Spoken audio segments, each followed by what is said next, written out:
allow the two children to have the budget every year. It's okay. Off your mind. It's okay. She Off your mind. like me. Chai! Now wow, people wey suppose talk truth to power don't off mic. And if we talk, now 500,000 they go summer us, call them hate speech. But fear not, my ego don't come. Him go torchlight every corner, nooks and cranny of all these bad people where they spoil our country.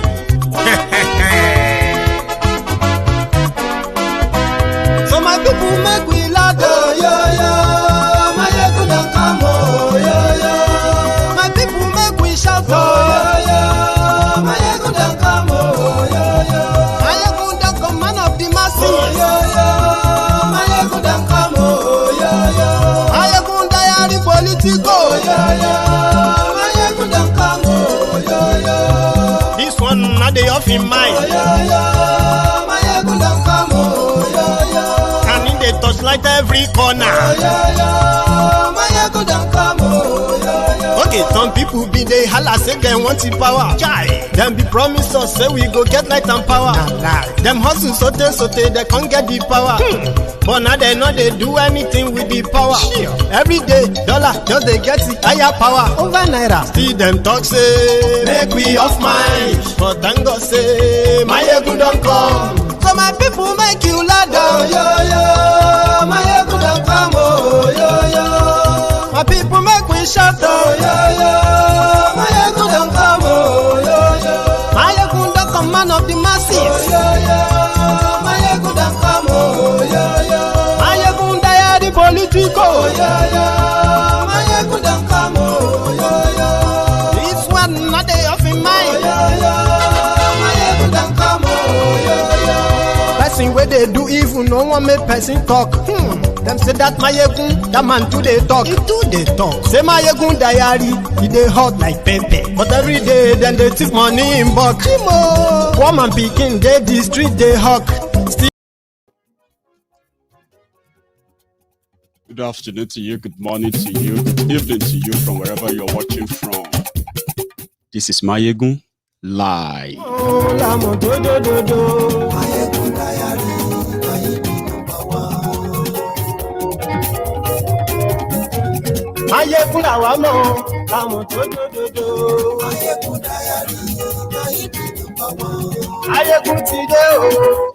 Thank you so much for joining me.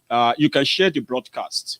Invite your friends and invite those who are not really your friendly friends, okay? Tell them that Mayegun today.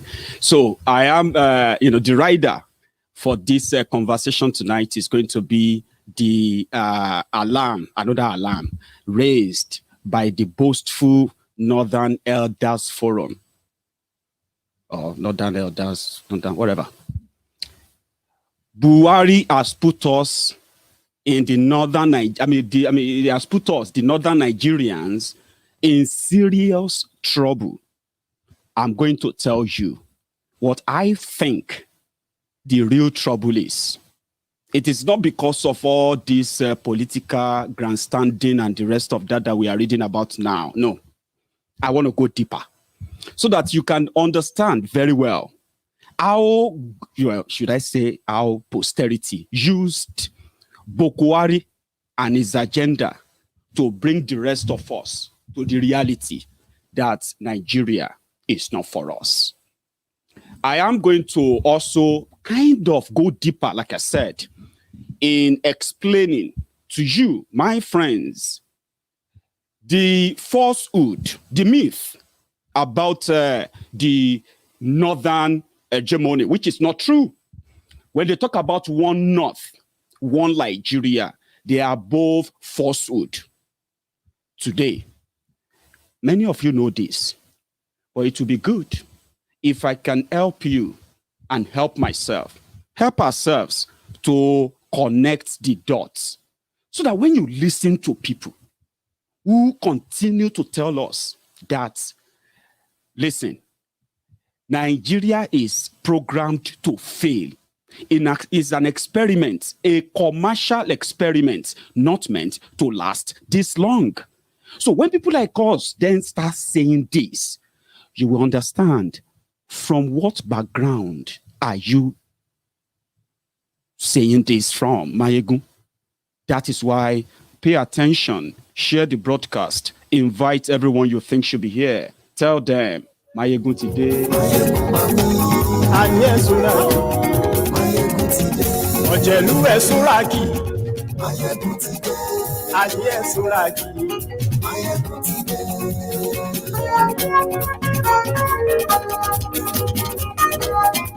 What about the population fraud? Many of us have been talking about it. Some of you know about it, but you can't really, in any way, prove it that it is fraud. I'm going to help you with some very, very useful information.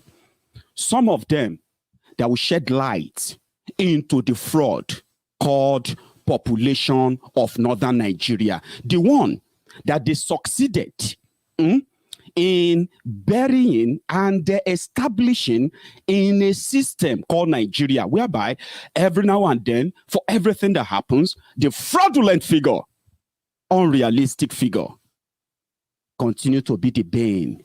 And yes, tell them, Mayegumawi.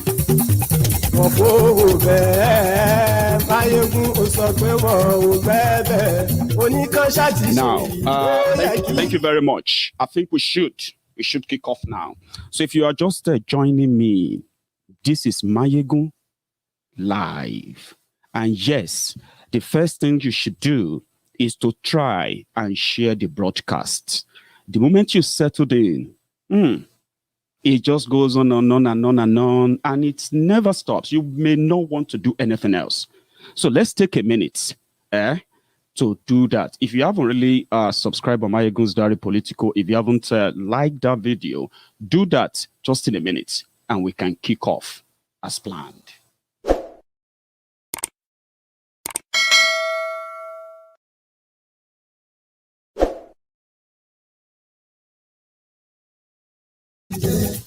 Do you get that? Thank you. Now let's get started. Ladies and gentlemen, Nigeria is in soup. I don't know how they have managed to brainwash and hide a lot from so many people. Because if they should know, if they should know for real, I don't think Buhari and the APC, I don't think they would in any way display this magnitude of nonchalance and I don't careism. They don't care because people don't know. But very soon, more will know. And as big as they think Nigeria is, as powerful as they think they are, Nigeria will be too small to accommodate them. The power will be too scarce to save them. And this is why some truth are beginning to come out. Buhari and the APC, in 6 years, they wrecked Nigeria. While Buhari was doing that, the other components in northern Nigeria who claimed that they were born to ruin were doing exactly what they were born to do, to ruin, to destroy, to kill. I'm talking about those who continue to propagate an agenda that is of no benefit to anyone, even not to themselves. I'm talking about an ethnic-laced agenda. You have a country, take it this way. You have a country that is populated by over 250 nationalities of different cultural background and the rest. And then in 6 years, the reason why you are reading about break up Nigeria, divide Nigeria, do this tomorrow, do that tomorrow, the restlessness and the rest of that, especially from southern Nigeria, it's simply because a man came in, a Fulani man. Fulani is one out of 250 nationalities in Nigeria that cut across all the regions. Then one tribe decided to take over the existence of the rest of other nationalities in that country by taking over their ancestral land in the name of national peace to stop invading aliens, invading terrorists who have killed in the last 12 years alone. They said they have killed over 300,000 children. Yeah, you heard me right. Over 300,000 children killed by these invading aliens. There is no jail for them, just rehabilitation centers for them. There is no court appearances for them, just some compensation and more money for them. In 6 years, they continue to push that, and they continue to push that to this day. So I dug deep, and I found something that I think I should tell you. People believe that they cannot do anything except the northern Nigeria agree to it. Are you listening? So many believe that nothing can be done, nothing can change, except it has the blessing of northern Nigeria. Even when they want to write your law, there are some unwritten code that requires them never to touch some certain laws as they are engraved repeatedly in every book they give legitimacy to court constitution since that 1966. You can't talk about this. You can't touch that. You can't do this. But you can legislate on that. If you touch this, it is going to offend the North. And they continue to throw the ball, the North, the North, the North. There is no homogeneous North. There is no one North who will break that down this evening. So since you believe that you can't do anything, ask yourselves, how did you arrive at an arrangement that gave you no choice because you have no majority, because they told you that people living in northern Nigeria, especially those of them that shared borders with, Chad, Niger, Mali, and all these places, they have more population than those of you who are living in the southern Nigeria, the rainforest, the savannah. That logic did not come today, and I will tell you how they came by that. Because number one, there is scientific proof. There is satellite images that show that, in fact, if you put together some of these states I'm going to tell you now, if you put all of their populations together, all their population together, they are not even up to 20 million. But yet, that is the place many of you believe that they have tens of millions more than habitable areas. And I will break that down. Buhari Baba, Baba Aladiye, Baba Onikpepeye, that's the name of Buhari's father, Baba Onikpepeye, from Niger Republic, who crossed over because Niger, where is that my map? This is how it's going to make sense to you. Let's start from, how did they arrive at, except the North agree on something, nobody can do anything in Nigeria. They started with falsifying the population figure that the British helped them with, okay? That they are more when it's not true. Meanwhile, those who succeeded after that independence ensure that whenever they call for census, counting people, they ensure that, like their elections, they always write the figures because only them understood the advantage of numbers. Others are being conservative or whatever about it from the South. So what happened? Let me give you a few examples here. Look at this map, right? This is the map of Nigeria, okay? We want to talk about population here now, okay? Now, and at the same time, to demystify that northern hegemony they talk about, right? Now, this is the map of Nigeria. You see that area, let's break it into 6. Okay, we have the northeast, northwest, north central from northern Nigeria. Then we have southeast, southwest, and south-south as they programmed it in southern Nigeria. Now, if you look at the colors of those regions on your screen, you can tell that they are different, right? Now, you see those who are in that kind of a browny orangey color, right? Those are the people from the, what do you call it? One sec.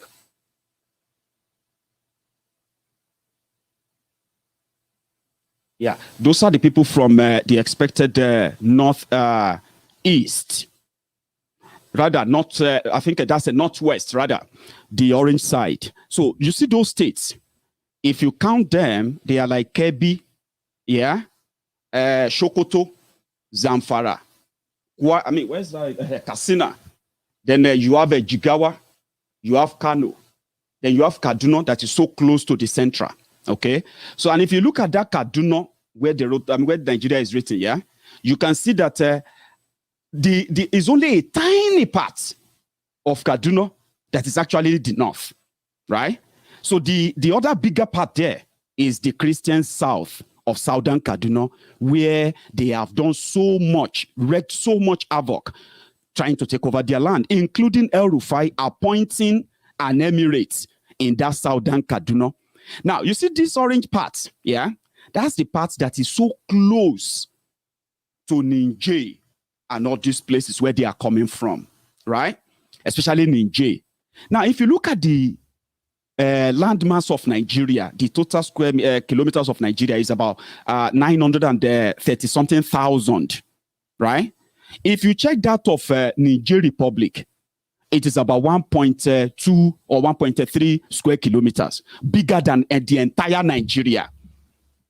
The whole Niger Republic is bigger than the entire Nigeria. Now, the entire population of Niger Republic is put at somewhere around 13 million or thereabouts. Yeah? Now, when you put Nigeria inside Niger Republic, you are still going to get another small country called Benin Republic out of there. But in northern Nigeria, where it's so close to the desert, right? They believe that they have more population that can at least multiply Niger Republic population by almost about 10. Somebody saying a yellow, no worry, I know to get good eyes. Because I think say yellow, they bottom. I they see yellow for bottom, but you know what? You shall know what I'm talking about. On your left. Do you get that? Now, this is a myth. They've told you. Here is another thing I want you to know. Coming back to Nigeria, okay? When you talk about mortality, mother-child mortality rates, when women who died during a childbirth, right? Because of lack of proper health care and the rest of that, yeah? When you look at the figure, the most you will find that more than 70% of that where pregnant women having access to real medical care, surviving childbirth, right? In northern Nigeria, it has gotten to an alarming rate that so many NGOs are trying to save these pregnant women there. But they do say, by the way, that the Malam can marry up to 4 or 5 wives, can have up to 40 children, 30 children. That is not true. And here is why. Yes, a Malam may tell you that he is married to 5 wives or 10 wives, right? That doesn't mean that they all gave birth to 30 children. Doesn't mean that the entire 30 children are existing. Take that from me. And if I say they are not existing, I'm not saying that probably the whole 30 died. Because economic survivor, something that will survive the population of the type of population they continue to churn out for you in Nigeria, that this is us. Where Kano is 40 million. This is 30 million. All these figures, when you now place them beside the economic outputs from these places, you have the number. You must be feeding them something. You must be giving them something that is so much, yeah, that the hunger that they are telling us about in northern Nigeria doesn't even exist. I don't know if this is making any sense to any of you. We are comparing now, right? They have the numbers, they said, right? But when you check the satellite image over northern Nigeria, what you will see is desert of land and, scanty hamlets, huts that are of, that are of a stretch distance from one another, not occupied. Because economically, people will need, if you have 40 children, right? Initially back then, they said agriculture was northern Nigeria agriculture, right? But the same agriculture, like everywhere else in Nigeria today, insecurity has chased many. Now, you will find some of these people from everywhere in this northwest of Nigeria. You will find them in Lagos. You will find them there in Ogun. You will find them everywhere in southern Nigeria. And we know, just like, there's a time in a year that once they all decide to go back, the reason why they leave is simply because, there is no real economic activity right there in those places. And if you then say, but they still give birth to a lot of children, how do you house a lot of millions of people, right, as they claim, as some of you don't probe, and yet they have less houses? Well, maybe that didn't push much for you, right? That's why people are now saying that if you have population of these millions, then you should be able to turn them to a fortune. Let's compare again. They said in their 2006 census, they said Kano population was around 9.2 million or about 9.5 million. The population of people in Kano. And they said the population of people in Lagos, they were 9.1 million. Lagos state government disagreed. And they said they were going to do their own counting. They did, and they said they had 22 million people living in Lagos state. Now let's put it this way. Let's say Kano have 10 million people, right? And Kano is bigger, far bigger than Lagos. Lagos also have 10 million people. How would you know that indeed Kano has 10 million people and Lagos has 10 million people?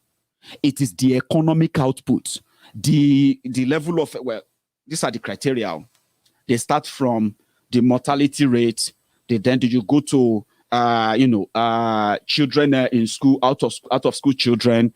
Then you go on to this VAT they are talking about, which means job opportunities that probably will make people to work and pay taxes. Turn out in the exact taxes that people are paying overall, including possibly the investment in that place. Population figure is a big thing for those who are working with statistics, especially businessmen, right?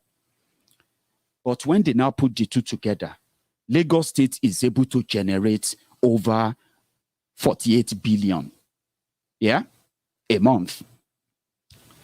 Kano is able to generate 22 billion a month. Okay? Now, let's take Kano out of the picture here now and look for another place where you also have this population surge, and that is Borno.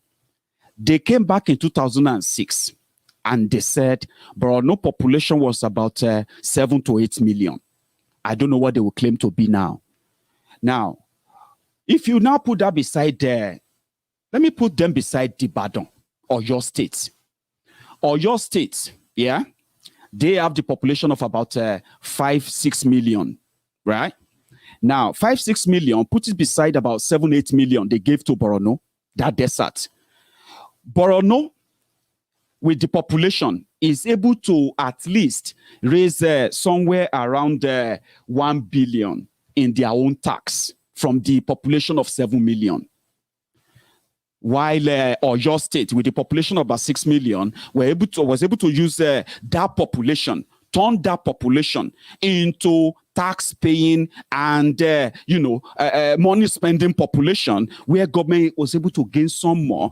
And while Oyo State is bragging of raising over 8 billion, 7 billion every month, Borno is battling with 1 billion. That is if they ever get to that at all. So people now said, if you have the figure that can elect people and gain power, how about you use that same figure to really sustain yourselves without having to rely on others who also are battling with the same thing that Nigeria has become to everyone, yeah? Gombe now came out. Gombe said, if other people stop sharing their money with us, we will not be able to pay our workers' salary. That's the picture of that Nigeria. We won't pay. They are existing right now with governors, with commissioners, with all of them holding power, giving opinions. Who is going to be the next president and where is he going to come from and why and all of that nonsense. But they don't really have any money to exist as an authority, as a state. Now, let's go back to that map. If you now take this upper part, that upper part here, yeah? If you take it, you will say we have the size of the core north on one part. Then you go on to the northwest, that gray line on the right, far right. That is where you are going to see Yobe. That's where you're going to see Borno. That's where you're going to see Adamawa. Now, you see that Borno also share border with Chad at the upper part. Yeah? Now, Chad is bigger than the entire Nigeria. Okay? But according to the inflated population of northern Nigeria, northern Nigeria is more populated than the entire Chad. Okay? Now, you have Yobe, Borno, and Adamawa. Adamawa that share border with Cameroon. That was why they said Atiku is not from Nigeria, it's from Cameroon. Now, if you look at these three states, we can say Borno is 50-50, 50% Christian, 50% Muslim. That is why the Boko Haram terrorism really gained ground in Borno. That's why they wanted to get rid of anything Christianity in that place. No joke, Boko Haram. So that's why Borno is the capital of terrorism of Boko Haram as we speak. Yeah. However, the population of Christians in Borno have been depleted, just like the same population of Christians in southern Kaduna have been so depleted. Now, if these people have, including in Adamawa, now in Adamawa, is also a population of about 45%, 55% Christian Muslim as well. Now, if Nigeria was not carved, this whole thing, states and all of that were not carved, right, by the same terrorists who think they hold power. So, if Nigeria is now going to break up, do you know where it's going to start breaking up from? Look at that line on the top of Kaduna. That is, the small part there is northern Kaduna, where Elrufai and co came from. Where they are trying to take over is that other place where Kaduna is written in that map, yeah? Now, if Nigeria is going to break up, that is where it's going to start breaking up from. You see, the people in Bauchi, the same thing will happen there. We'll take the line from Bauchi. Plateau State, when you talk about middle belt, you see that Plateau State, yeah? When you see Taraba, when you see Nasarawa there, when you see Benue, and then you see Kogi, Kwara, and then you see, Kwara. You see that line, including Abuja, because Abuja is not owned by Fulani. Abuja is owned by the Gbagi people. Gbagi people, the real owners of Abuja, they have been battling, right? Even though the, what do you call it? This Alimajiri from the desert in Niger, that are now holding power in Nigeria, they continue to tell everyone that, can you imagine? Can you imagine? And Igbo people are asking for to be made the minister of Abuja. What kind of audacity is that? How dare them come to Abuja to say they want to be minister of Abuja? Fulani no be owner of Abuja. Are you with me? Abuja falls into North Central. And that North Central geopolitical zone is where we all called Middle-belt. And there is a group there called Middle-belt Alliance right now, who are now in talk with the rest of southern Nigeria. Now, look at this. So, if you look at Kogi, are you going to say Kogi is northern Nigeria? If you look at Kwara, are you going to say Kwara is northern Nigeria? If you look at Benue, are you going to say Benue is northern Nigeria? Look at Nasarawa beside Abuja. Are you going to say Nasarawa is northern Nigeria? When southern Kaduna is not even northern Nigeria. If you look at Bauchi, and then you come down to Gombe, you go to the side of Taraba, the people of Taraba, part of them are going to cut to the south. Then you look at Plateau. Then when you begin to trace that map to that side, are you still believing that they are bigger than the southern Nigeria? There are other figures I'm going to try with you. Now, let's come south. You see where that is green? That is Yoruba land. Ilẹ̀ ọmọlúwàbí, ilẹ̀ káàárọ̀ òjíire, àwa ọmọ ládéládé, ọmọ ọba, àwa ọmọ ọba Adégoróyè, Abimbolu, Abimbade, Abimbola, ọmọ Yoruba. That's our own area in green there. Now, look at that. You know it's called Southwest. Or you can call it West. What is that called? Yeah, Southwest region. That's what it's called. Okay. So, Southwest region. Then when you come to your right, you will see where is shaded yellow. Right? The reason why that place is shaded yellow is simply because in Nigerian book, the area is called Niger Delta. Edo, Delta, Bayelsa, Rivers, Akwa Ibom, Cross River. Yeah? They now put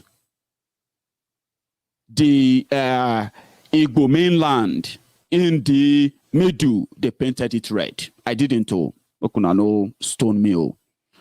Right?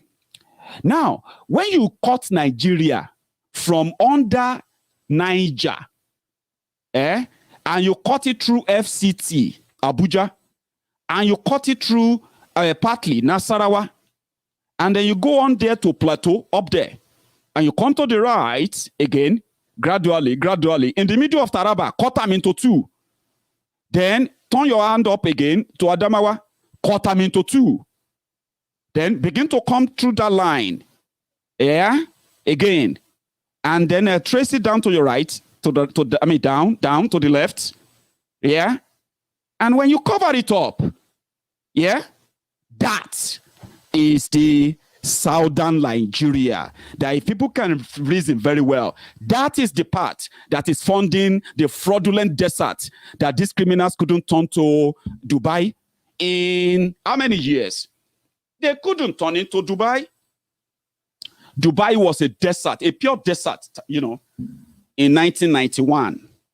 Today, they steal your money to go and buy properties in Dubai. Buratai the butcher, the criminal, the snake merchant, your new Benin Republic ambassador. He was able to loot enough money from the terrorism industry in Nigeria that he could afford to buy 2 big properties, including a mall for his 2 wives in Dubai. The people that looted Nigeria for over 60 years because they were born to ruin, they claim population. That population fraud is coming to an end gradually. Let me tell you something. You see that upper part I showed you earlier? No joke. It is actually Hausa-dominated region. But they sold them the bobo. They were calling them Hausa Fulani, so that they can feel like they are one. Very soon, that myth is also going to be demystified. So let's now go back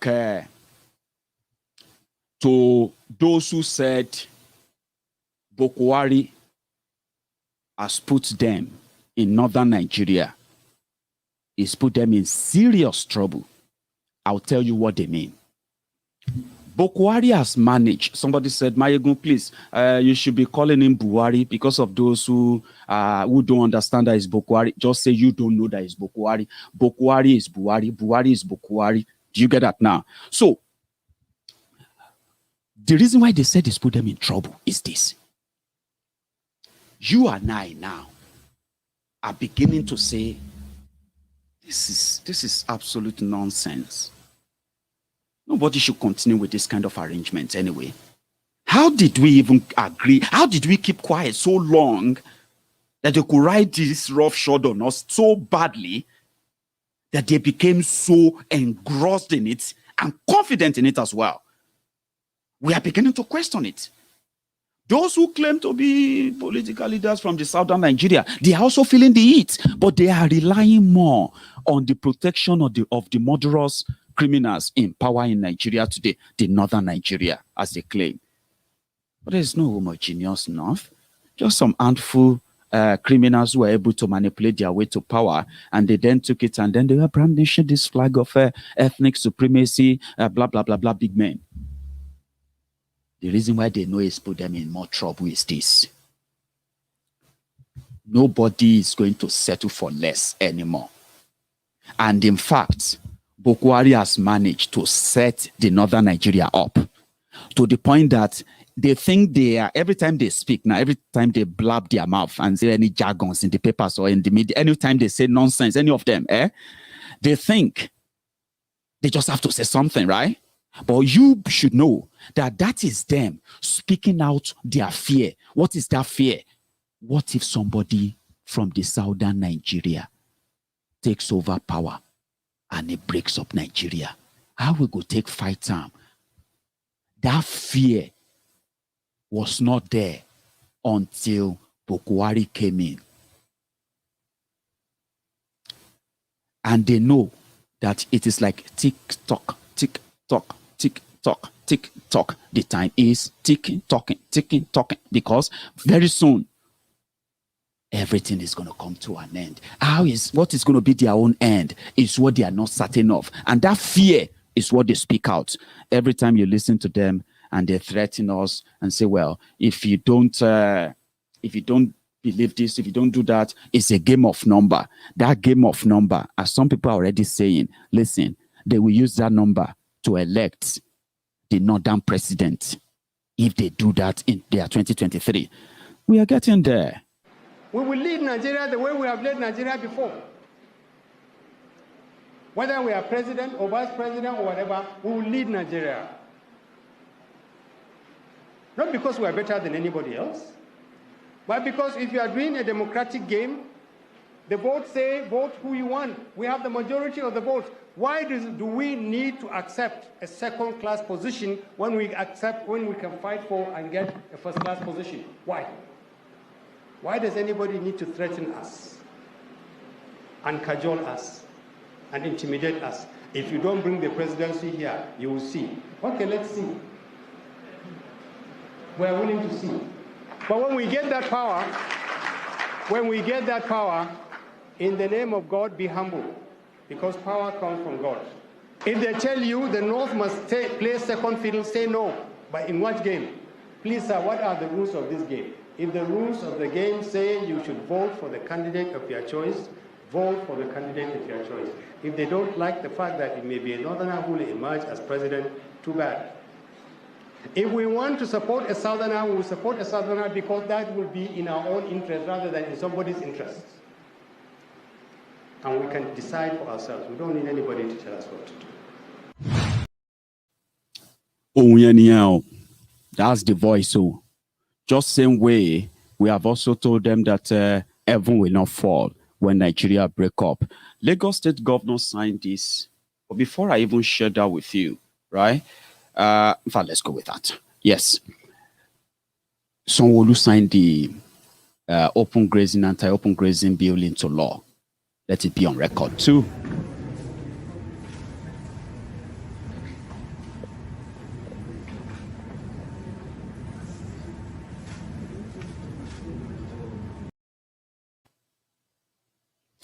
Then Elrufai, the Elrufai, the Kaduna little finger, came out.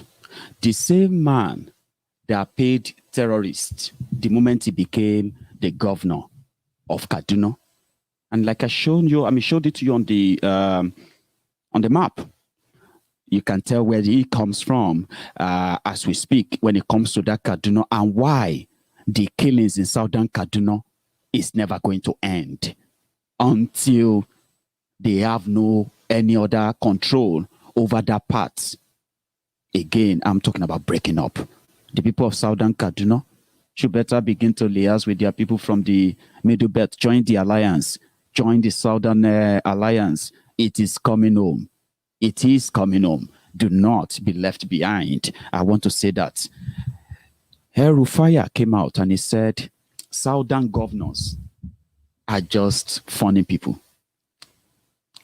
He said they are making laws that they know that they can never, ever implement.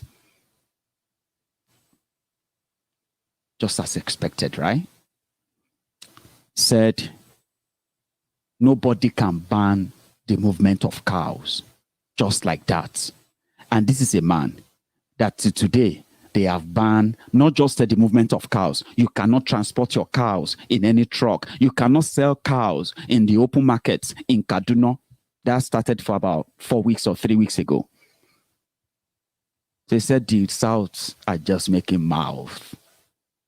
Guess what? He knows what he's talking about. It means the South must show more balls. Therefore, Akeredolu responded. Akeredolu said, people should pay attention to the Elrufai. The Elrufai and other governors like him, they may actually be planning to send terrorists, bandits down to the south, other region. As Akeredolu, the thing just they scratch you. You are still going to say it out. People have told us Elrufai is that governor, sitting governor, that is the leader of Boko Haram terrorists in Nigeria. And those who said that, they have killed about 2 of them. The only one that we don't think they should kill, and we hope they won't kill him, is retired Commodore Kunle Olawumi, the one that recently, rejigged our senses to what we already knew. Akeredolu said, oh, this, Baba, they are not just going to send. They have already sent. Dangote truck has brought many of them down south for over a year now. You better come out clean. He said they are planning to attack Ondo. I say, Baba, you better come out straight. Say it as it is. Elrufai, Kaduna little finger for you. By saying the issue of value-added tax for us, that looking at the Constitution, clear in its provision, falls within state consumption tax is within state purview, and that in that wise, whatever some of us will suffer, on those state will suffer, we are not going to be earning what we have now, but we are talking about principle. The principle of it is what we live by. Southern Governors Forum has taken a decision, and I believe that all of us will bound by it in all honesty. But you got to an area.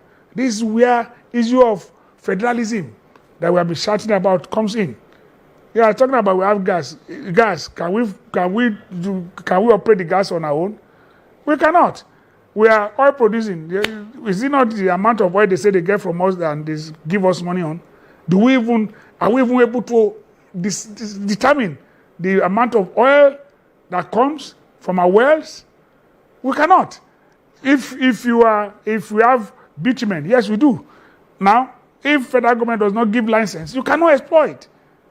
So what is going to happen? So if we are left to all this on our own, to look at and invite investors, we might make more money. But everybody we have to go to Abuja to get license. We have to go to Abuja to gas. We have to go to Abuja to do this, and the licenses are not even forthcoming. So in such circumstance, that's where we are clamoring for federalism. Like, okay, if I have this, as you have said, which is clear that we have mineral deposits in Ondo State. If Ondo State is clearly in control of it, then things will be better. But for now, everything has to do with federal. So it's a big problem, and that's what we are saying. let us be in charge of whatever we have. Yoruba governor. Did you hear him there begging? That's why we are, this issue of VAT. We know we are not going to be okay. We're going to suffer it, but everybody should go and build on whatever they have. Governor of a state in Yoruba land, leading over 6-7 million people, speaking for them, representing them in a project called Nigeria. But can you see how frustrated he looked? That's Nigeria. That is what they are patching. That's what they are packaging. That's what they are telling you will work. It won't.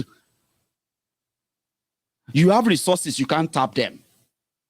They are drilling oil in your backyard. It is whatever they say they sold is what they sold. Nobody knows how much oil they are actually selling. Nobody knows how much oil they are actually pumping. It is whatever they say, including the governor of a state where they get oil. On those states, they don't have good hospitals. They don't have good roads. They don't have good schools. They don't have electricity. They don't have security. They don't have real industry that could say, oh, this is on those industry. It is all pash sustained by the Bambi Allah system. So they've made up. Just like that. That's how it is for everybody. That's how it is for every state. And that's why they said if those things they found in the south, if they were supposed to be in the north, Nigeria would have, they would have broken up Nigeria a long time ago. Long time ago. How can I be a governor and I can't even touch the resources in my own states? States that I am supposed to be for example, I'm from Ogun State. In Ogun State, we have the largest deposit of liquid natural gas in the entire world. You won't believe it. Well, you should believe it. Go and Google it. Ogun State, Ogun Waterside.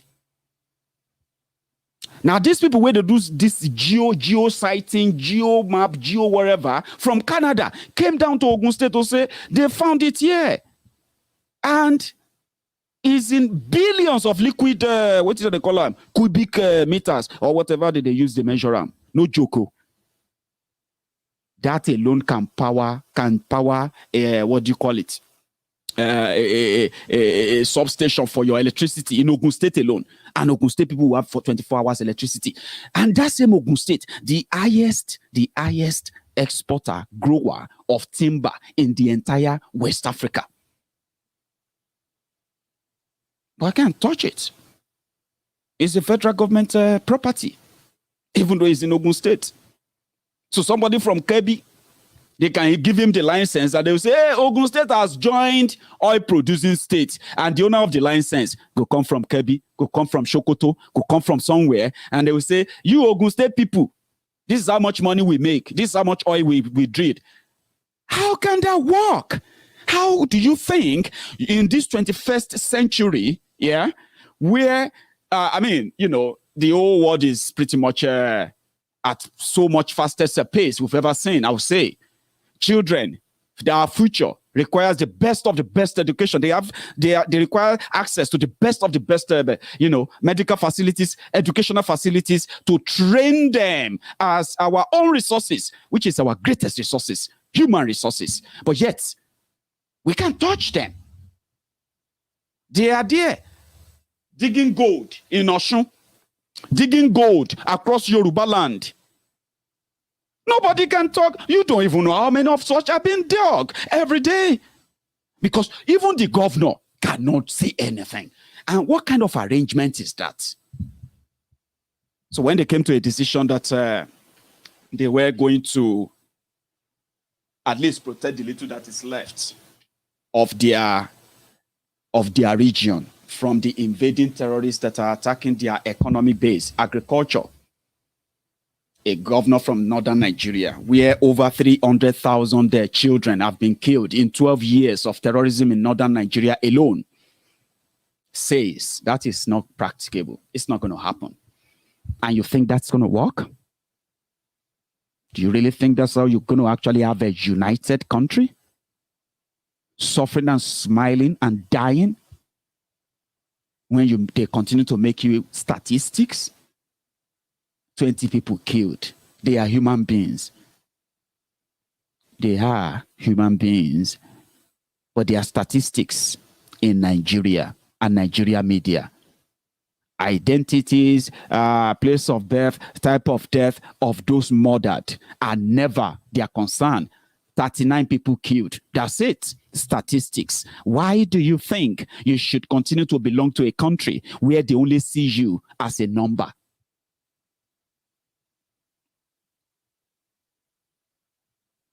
I've given you some insights there, yeah? Let's go forward a bit. When this guy was addressing his friends in the National Assembly, listen to the message. Ignore the messenger because he is one of them. But listen to this for your own, yeah. Mr. President has no respect for the National Assembly. We must hate, and that's the painful part. Our resolutions don't mean anything. Our bills that are passed are not assented to. The more you say it, the more annoying it is to the president. He will never change them. Therefore, Mr. President, please, I want us to have a cursory look at Section 1.3. Section 1.3 is not about removal of Mr. President. There are certain actions that the National Assembly can take. I am not saying the president must be removed. No, it will be premature. But let us take a resolution signed by 1/3 of us, of members of the National Assembly, and sent to him. That again, we are not prodding him, we are compelling him. That, Mr. President, we want to inundate you with the insecurity in this country. In my position, I'm not asking for his impeachment. I'm asking that he be compelled.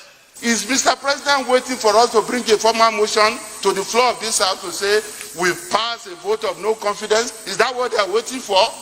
We should sit down within ourselves and say it as it is and take appropriate actions. Mr. President, if you have any problem with that, allow the Senate to do it. We understand your position. You're in a difficult position. But let me tell you, Mr. President, God will ask you. Wallahi, this is not the end. The Constitution is clear. It did not limit. The Constitution is clear. No wahala. Sorry, I feel a little bit wet today. So, and I don't like it. I don't take off my jacket or suit, whatever. As much as they have failed back home and they are struggling to at least continue to put up appearances, the Yoruba nation agitators and the Biafrans are not giving them any breathing space. United Nations has been so busy for the past almost 2 weeks now. When, this, just over a week, I'll say. Our people have been resuming, showing up every day and staging the more or less like a sit-out to tell the world leaders meeting in New York, the genocidist, the murderous criminal called Buhari, who is currently in their midst and being prepped to address them and give some other, to give his own useless speech as they will expect. However, the attention of the world media are being called to the atrocities of those inside that place and why Nigeria should not be part of, why the Yoruba people should not be part of Nigeria anymore, why the Middle-belt should not be part of Nigeria anymore, why the Eastern Nigeria, the Biafrans should not be part of Nigeria anymore, especially the Middle-belt as well as the Nigerians Alliance that brought about this. But guess what? The way is in Nigeria, in Abuja, those who are enjoying the free money, yeah, they decided to go to America and look for Haitians and so many other, some of the people they could pay to come and help them shout, they love Nigeria, one Nigeria, one Nigeria. But look at that, the guy that organized it is a friend to the terrorist or terror-linked Issa pandemic. Issa pandemic.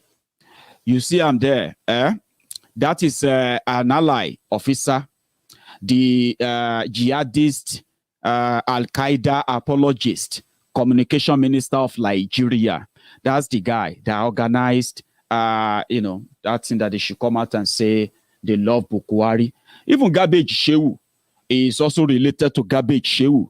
When they got to America, they called him, paid him, go out, please help us get people. We have them in London, we have them in Washington, we have them everywhere, Maryland, that they do the job for us. Can you organize those who are going to say they love Nigeria from abroad, even if they don't speak English? At least nobody English Americans to speak. Don't worry. This happened right there outside the United Nations headquarters at the corner side.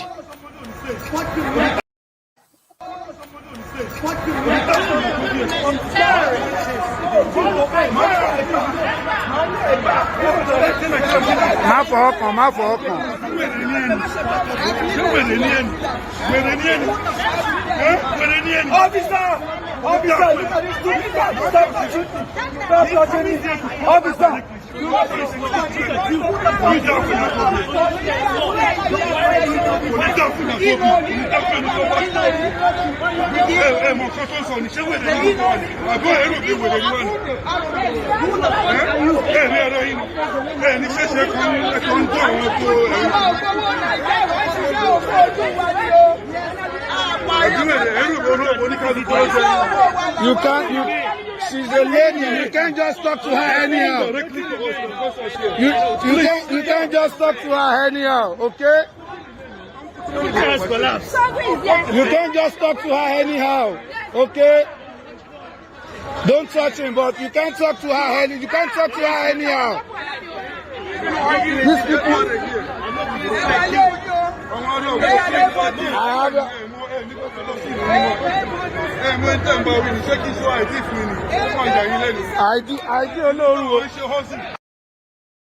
I do now demo. You got to say he's a Yoruba man, but since he saw them as a Yoruba nation, you see him trying to speak the Yoruba like Kodu dafu ya etobie, Kodu dafu ya etobie. Ofeke fe ID card one. Abe many ton basoro. I want weary. Tani yala ya. If you see him tomorrow, all and tight. Dangerous country. Terrorist country. Terrorist country. Terrorist country.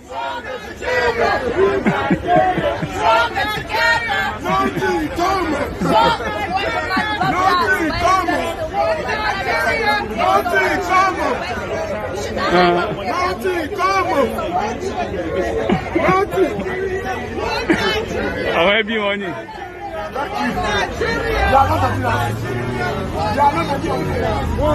No, if you I was alone so feel like Nigeria. One Nigeria, one Nigeria,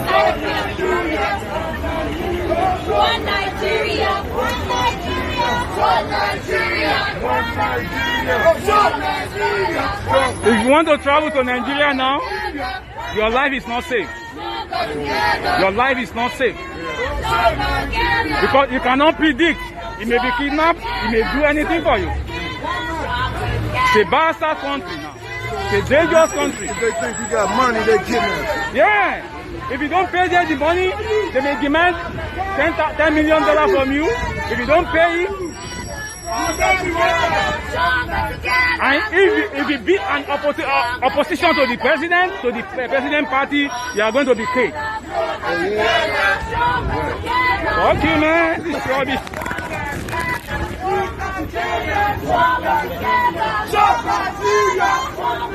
Okay, now tell them, all of you, I know some of you are going to be watching me right now. Please, if you are there, if you are in any of those videos, just say hi. Make I give you kiss from here. Make I cuddle you. I'll give you, you know what I'm talking about. Now they give us ginger. Tell the world, don't give up. Like these guys, they say, okay, you know what? We're not going to use placard anymore. We'll go get a trailer with a display screen. Put them in front of the United Nations House. Yoruba nation, you go fearer.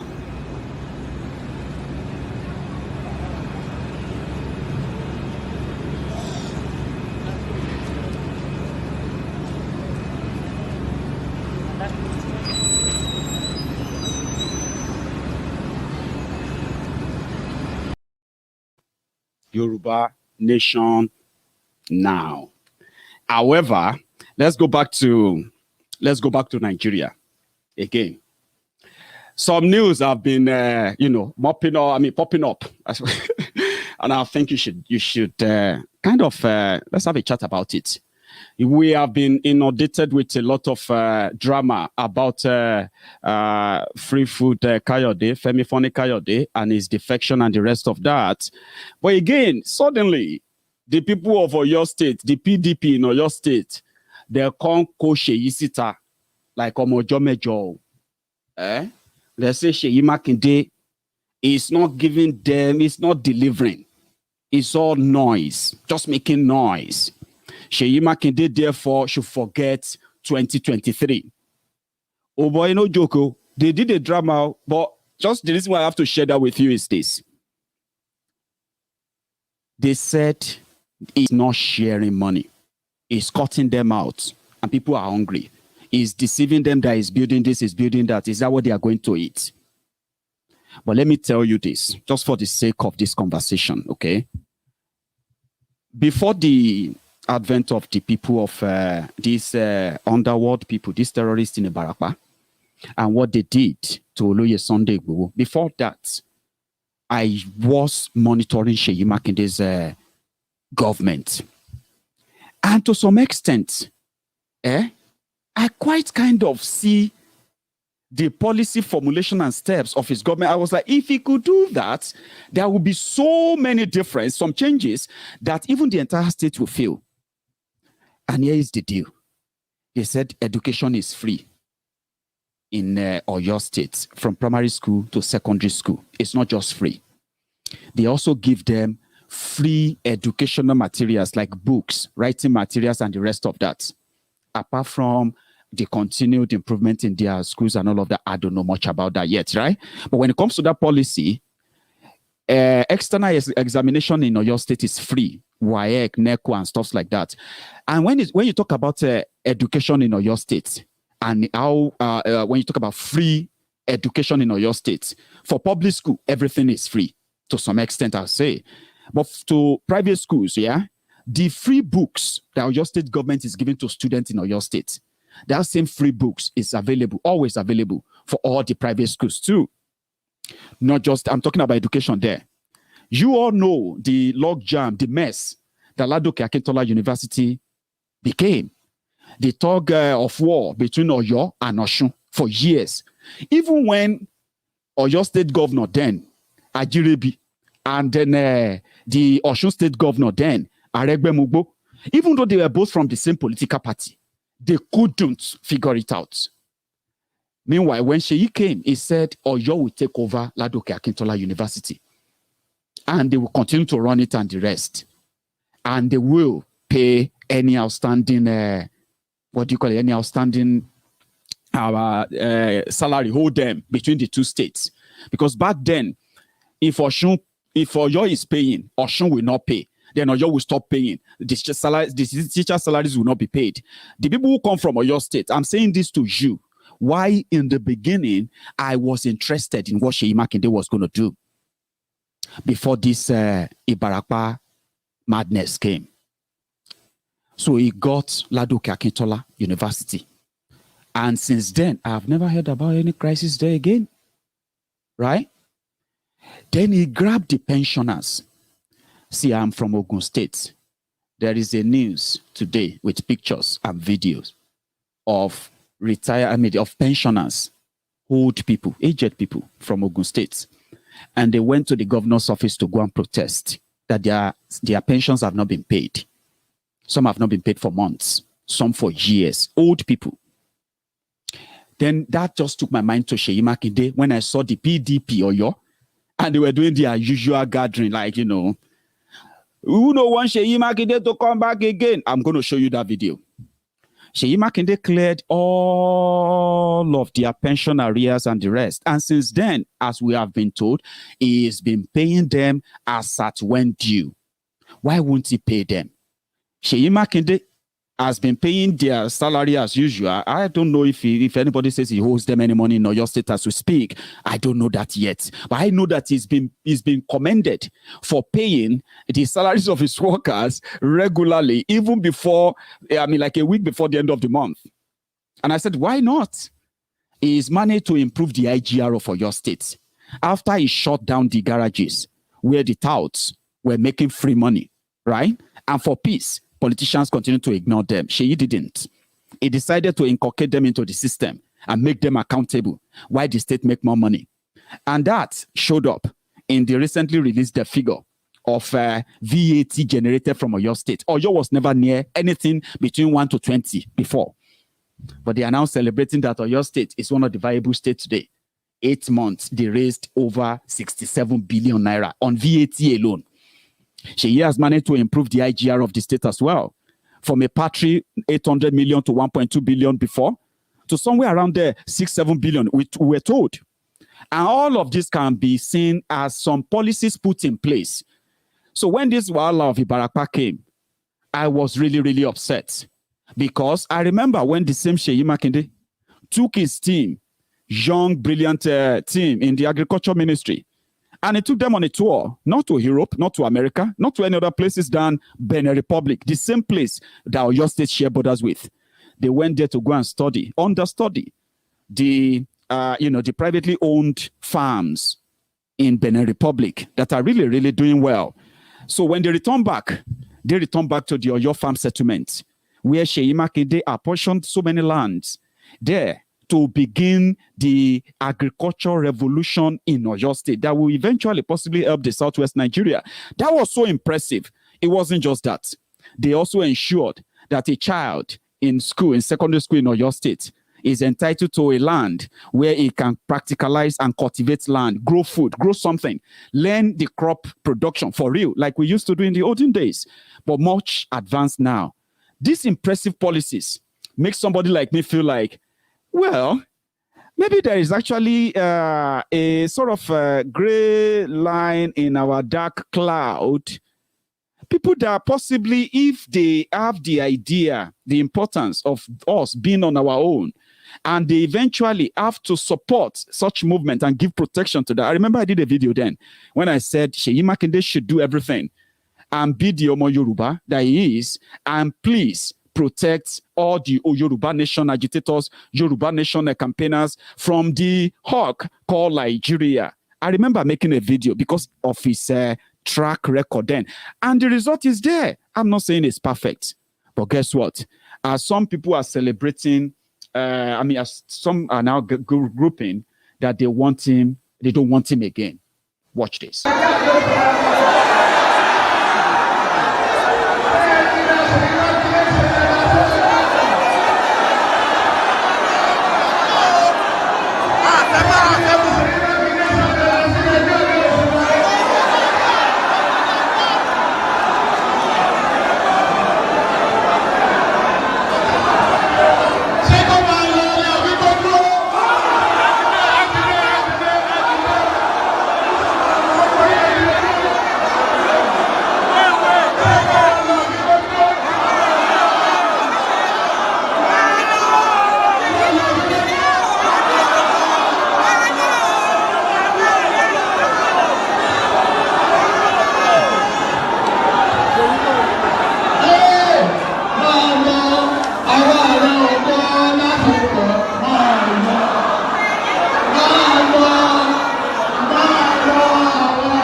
And if you ask me, what is their grievances? Or what are their grievances?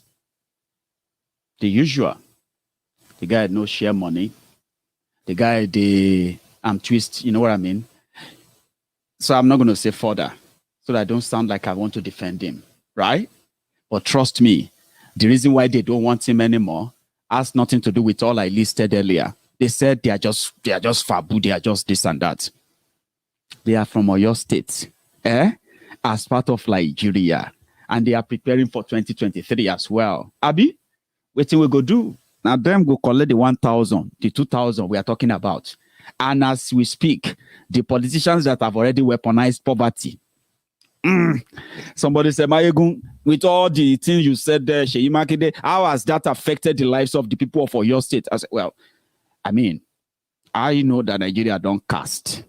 But if people, they pay my salary on time, that I don't have to, and people, they pay my papa pension on time, maybe at the end of the day, economically, we are managing our purchasing power, whereby at least we won't have to go and beg. And we won't have to possibly want to sell our conscience to those who give us 1,000 naira. You get what I mean? Now, if you don't have a work, if you don't have a job, right? Hungry man in that is no be joke. Forget it. Poverty is a very terrible thing. All right? Poverty steals and takes away your self-esteem. It takes away your self-respect. You don't see anything wrong in such, you know what I'm talking about. So that's what poverty can do to people.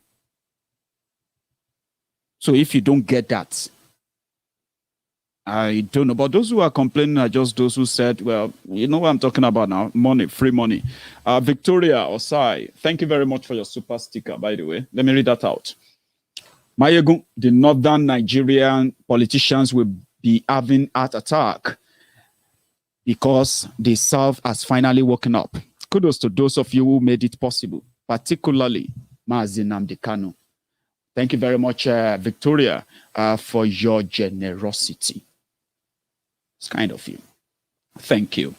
So, meanwhile, some other people said, don't listen to them. Our promotion letter is here. Thank you, Sheu Makinde.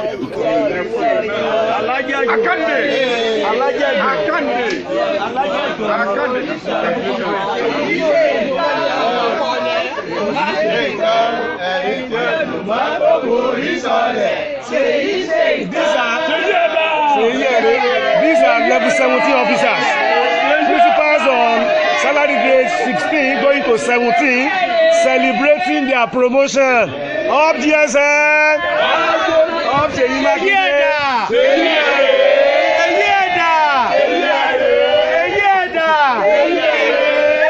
Second term! Afẹ́ká làjí wa bá wa gbàdúrà fún gómìnà wa. Ẹ wá bá wa ṣàdúrà fún gómìnà wa. Ẹ bá wa ṣàdúrà fún gómìnà wa. Pẹ̀lú promotion tó fún wa yìí from level 16 to level 17. A dúpẹ́ lọ́dọ̀ Ọlọ́run. Ọba tí ó fi gómìnà wa Ṣèyí Mákindé kẹwàá nípínlẹ̀ Ọ̀yọ́ lákòókò yìí. Lẹ́yìn ọ̀pọ̀lọpọ̀ àwọn òjò tó ti rọ̀ tílẹ̀ ti fà mú lẹ́nu iṣẹ́ ọba tí òjò òdùnnú tó wá sú tó sì rọ̀. A dúpẹ́ lọ́dọ̀ Ọlọ́run. A sì dúpẹ́ lọ́dọ̀ gómìnà wa fún gbogbo akitiyan wọn lórí pé kétò ẹ̀kọ́ kó lè máa lọ síwájú. Àwa bẹ̀ Ọlọ́run ọba nínú àánú rẹ̀ bí wọ́n ṣe múnú wa dùn Ọlọ́run má jẹ́ kí inú wọn bàjẹ́. Àmín. Wọ́n mú wa gòkè Ọlọ́run kó bá ní gbé wọn gòkè. Àmín. Ipò míì tó dáa ju ipò gómìnà tí wọ́n wà lọ ń bẹ lọ́dọ̀ Ọlọ́run kó bá ní fi wọ́n bẹ̀. Àmín. Sorry if you don't understand Yoruba. Those are level 16 civil servants who got their promotional letter to level 17, which means they have more money. They are happy. They are working. They are getting rewarded. The state is making more money. And the state is rewarding them.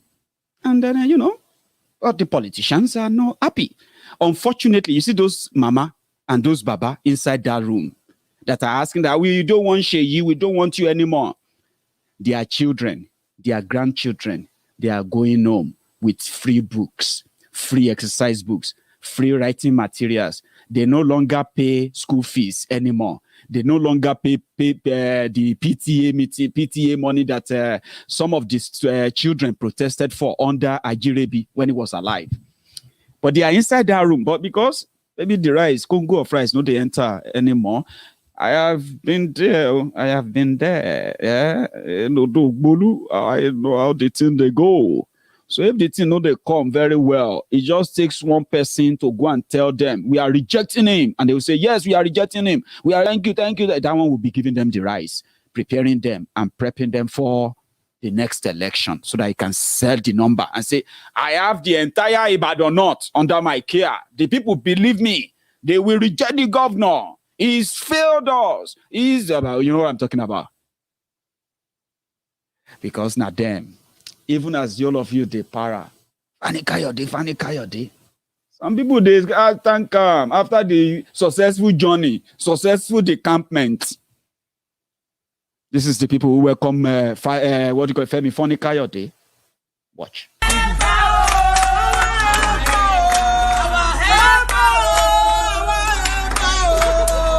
There is something that makes us come into that place.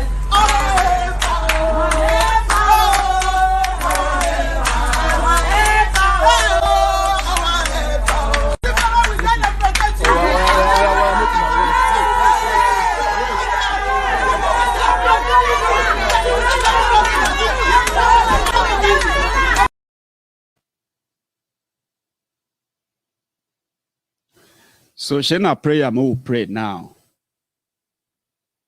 I've been at Koboko, make we hold.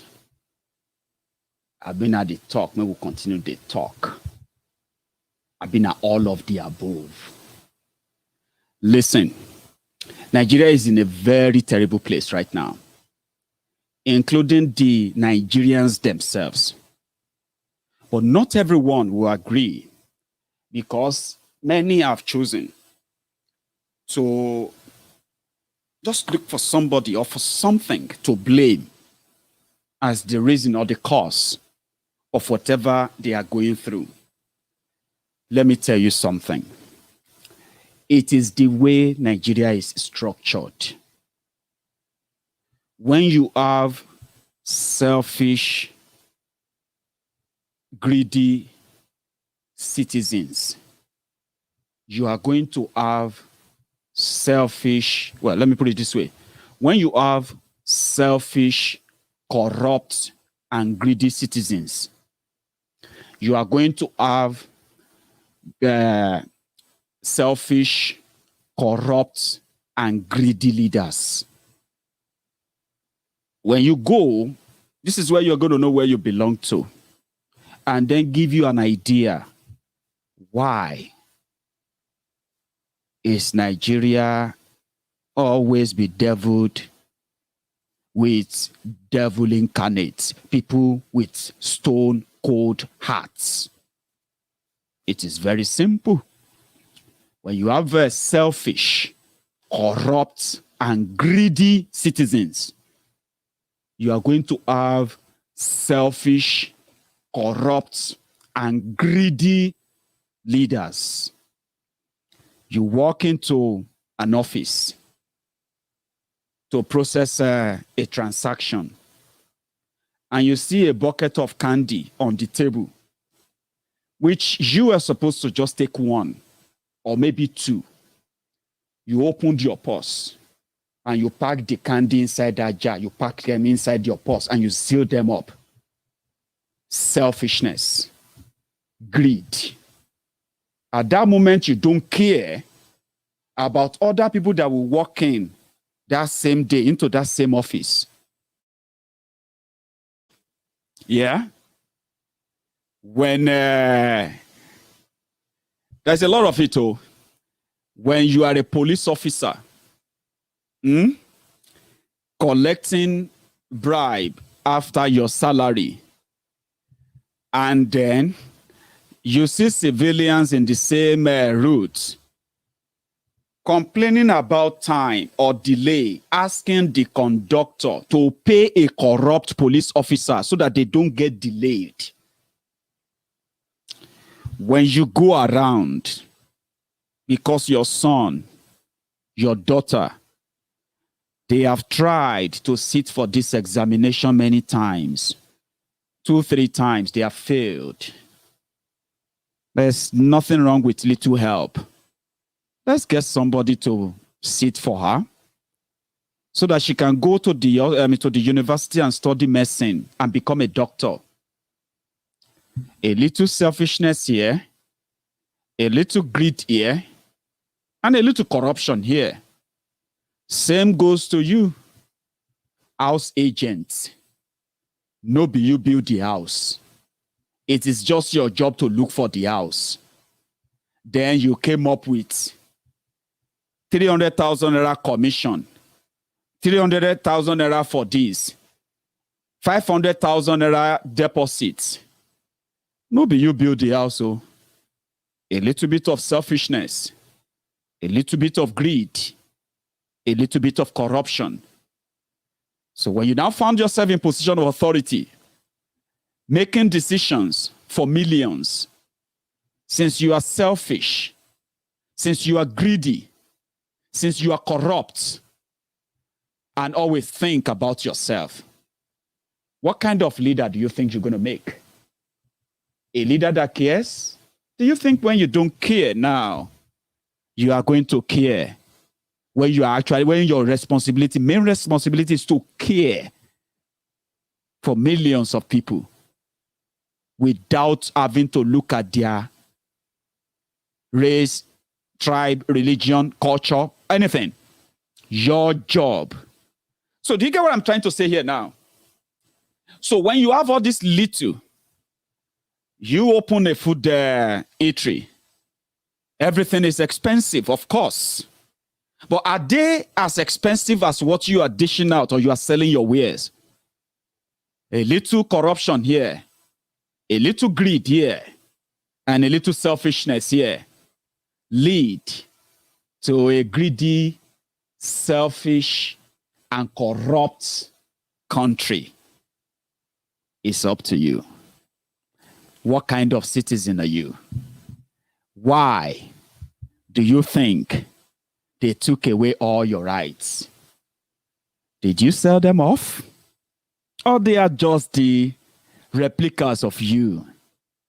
Like I have been saying, when you look at those who claim to be in power, and you look at those who are outside the power, you see that gap is a massive gap. So it is now up to you, where you see those who are on this side and those on this side. You have those not in power on this side. You have those in power on this side. Let's use the phrase right side, left side. The reason why Nigeria is Nigeria is because those who are on this side, right side, are waiting for their turn to be on the left side so that they can be looking at those on the right side too. It is a catch-22, a rat race. Let's go back to it again. The right side, the left side. If you look at both sides critically, you will realize that on the left side, there is nothing right. On the right side, there is nothing left. Do you want me to explain that? The situation of Nigeria today, with every other thing I've told you from the beginning of this broadcast, we can put it into two places, which is practically, or should we say, a class war.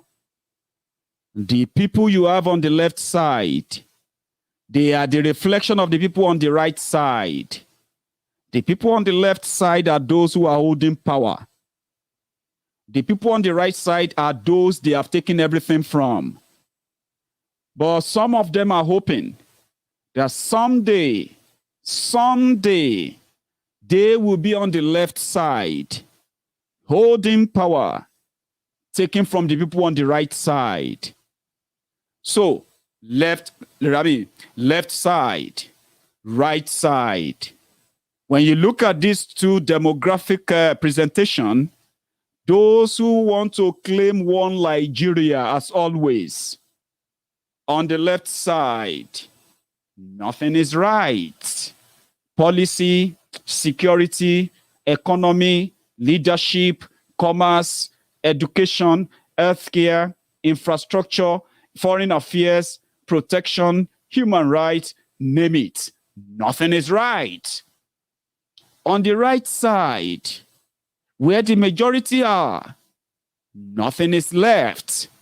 Their liberty, self-esteem, self-confidence, rightful thinking, logical thinking, and every other thing that makes them human have been taken away from them.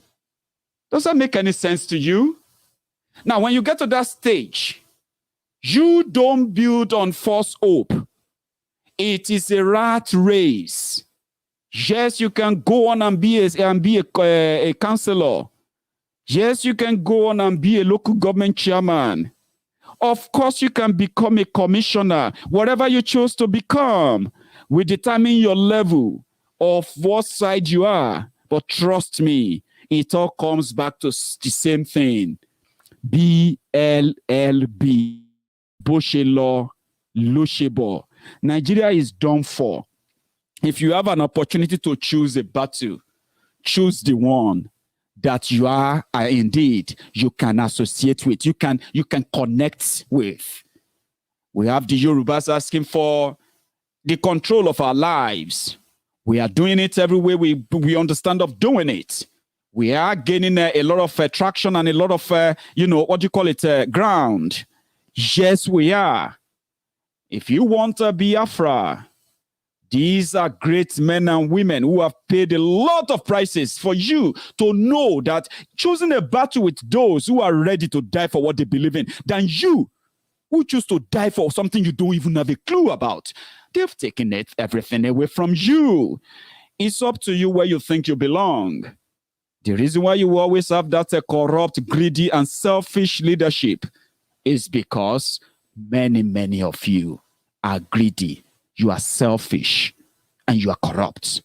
And that is why it is easier for you to indeed choose your own oppressors. In Nigeria, remember I told you, when you look at the people individually, you will realize that people, majority of them, they don't really hate oppression. They don't hate corruption. They don't hate all this madness going on. They are just not happy that they are not the ones doing them. But before they will become them, they have chosen their oppressors differently. Again, whatever we choose to fight for, let it be worthwhile. Let it worth it. And if your fight is one Nigeria, okay, good luck with that. Let's see how long that's going to last. But the earlier you know, the earlier the better, to know that Nigeria is not for you. And the scavengers, the scroungers, the pickpocket, the freeloaders, all these guys that are living rent-free right there are the beneficiary, not you. And you can choose your battle too. Support those who have come out boldly to say, yes, we deserve better. And if you are waiting for your disappointment before you choose, I hope that disappointment won't be that one that you will be paying with your life. It is scary, but it is possible. Good luck. Today's survivors. Let me put it this way. You see, yesterday's survivors, they are today's victims. Today's survivors, they are tomorrow's victims. And as Nigerians are living for the day, for day by day to day, I hope I won't have to use your own story as an example among of those who thought Nigeria would still save them. But it was too late before they realized it. I'll round it up here and thank you for listening to me tonight. So, yeah. If you're watching me on YouTube right now, I've got over 2,000 of us as usual on YouTube. You can give me that thumb up now, just before you go. Tomorrow is when I'm going to take some calls. Hopefully, we'll have enough time to do that. But as we speak, let them be scared. Let them run around. Let them run riot. Their fear and every other thing that is now haunting them, they brought it upon themselves. The liberation of those they have fraudulently continued to attach to themselves, the people of the Middle Belt, We are breaking that hold. We are breaking that tightness. And trust me, it's a matter of time. They have every reason to begin to see themselves as part of southern Nigeria rather than part of this Sharia North. Let them keep the 12 states that are Sharia states in the north. And let those who wants to part away with them, like southern Kaduna, let them cut out that small part of that that Kaduna. Let them keep it. But we have to continue to tell people why they have to. Once we have the numbers, right? Mm-hmm. You and I will talk more about it when that time comes. So thank you so much to every one of you. My friends, every one of you that always turn up every now and then, especially on YouTube. Those of you who took your time to go onto my YouTube channel to subscribe, thank you. That is where it is really happening, by the way. However, my members, I've got these great people who are actually members of my Egun's Diary Political YouTube. You can be a member too. You see that $sign beside your comment section? If you tap it, it will show you what level of membership you can be. Trust is all about supporting my Egun. I've got friends who also do a lot just to support my Egun. And thank you for your time. Remember, don't leave this conversation without subscribing and without liking the video before you go. I hope I see you some other time. You should all have a good night. Bye-bye.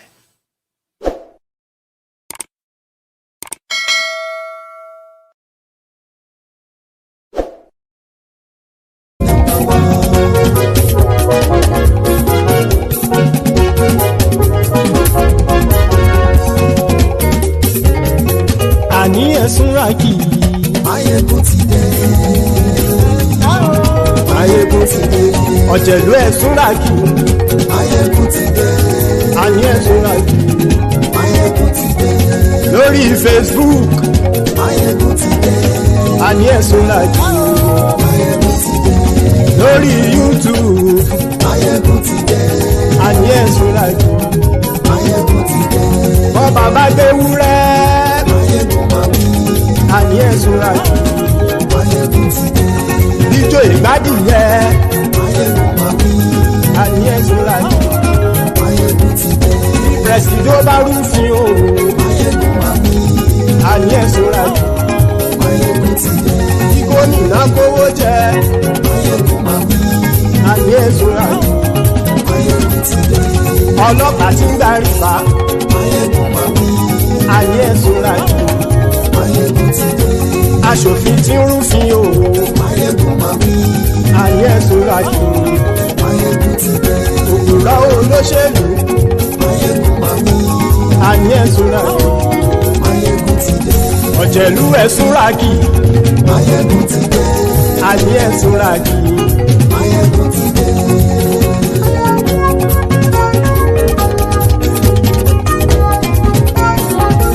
Máyégún ti dé. Gbogbo ọ̀jẹ̀lú ẹ̀sùn rákì. Máyégún ti dé. Gbogbo ọ̀jẹ̀lú ẹ̀sùn rákì. Ṣùgbọ́n ní bá ti ṣe èyí tó yẹ kí wọ́n ṣe, ọmọ bá dèrò ní fi wọ́n níran o. Máyégún ti dé. Gbogbo ọ̀jẹ̀lú ẹ̀sùn rákì.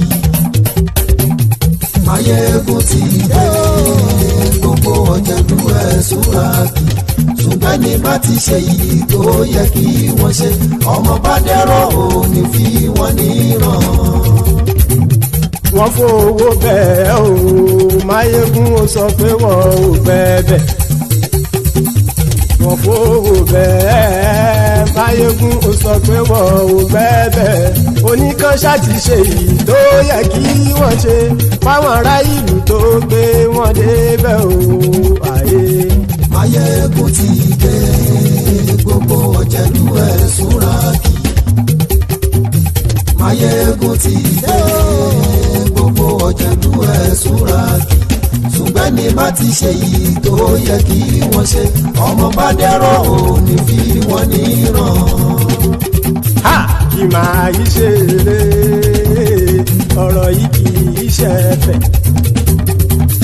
Kì máa yí ṣe eré, ọ̀rọ̀ yìí kì í ṣe ẹ̀fẹ̀. ẹni bá ti lè lẹ́bọ̀ lẹ́rù o ọmọ bá dèrò kàṣà ìtú wọn síta.